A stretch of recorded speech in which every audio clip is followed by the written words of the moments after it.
చాలా మంది ఏమంటారంటే, ప్రార్థన చేస్తున్నాం పాస్టర్ గారు, ఖాళీ లేక బైబిల్ చదవలేకపోతున్నాము అన్నవాళ్ళు ఉన్నారు.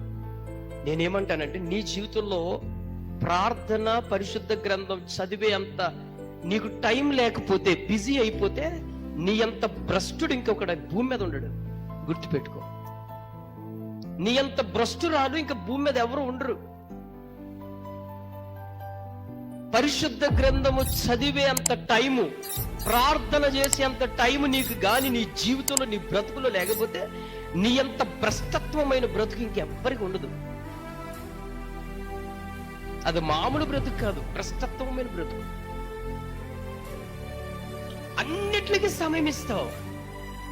బ్రష్ చేసుకోవడానికి, బాత్రూమ్కి వెళ్ళడానికి, వాష్రూమ్కి వెళ్ళి మొబైల్ పట్టుకోండి, పావు గంట అరగంట సమయం బాత్రూంలో గడిపేసిన గొప్ప మేధావులు ఉన్నారు ఈ రోజుల్లో. అదే సమయాన్ని పరిశుద్ధ గ్రంథం గడు కూర్చుని చదివే మనసు ఉండదు.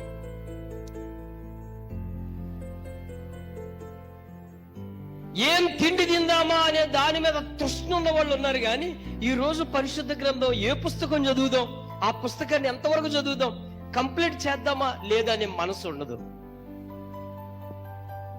అనుభవపూర్వకంగా చెప్తున్నాను, అనుభవంతో ఒక్కరోజు బైబిల్ చదవకపోతే నా ప్రాణానికి ఎలా ఉండేది తెలుసా? ఏదో పోయిందే, నా మనస్సాక్షికి శాంతి ఉండదు. ఇక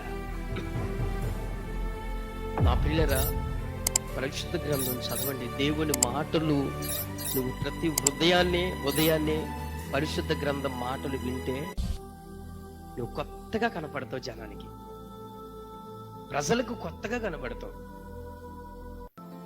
నీలో ప్రత్యేకత కనబడుతుంది. అందుకే వాక్యము ఎవరి దగ్గర ఉండదో వాడు పాపానికి లోబడిపోతాడు, అపవాదికి లోబడిపోతాడు. వాక్యము ఉన్నవాని యొద్ద ఎవరు ఏమి చేయలేరు. మీరు గమనించ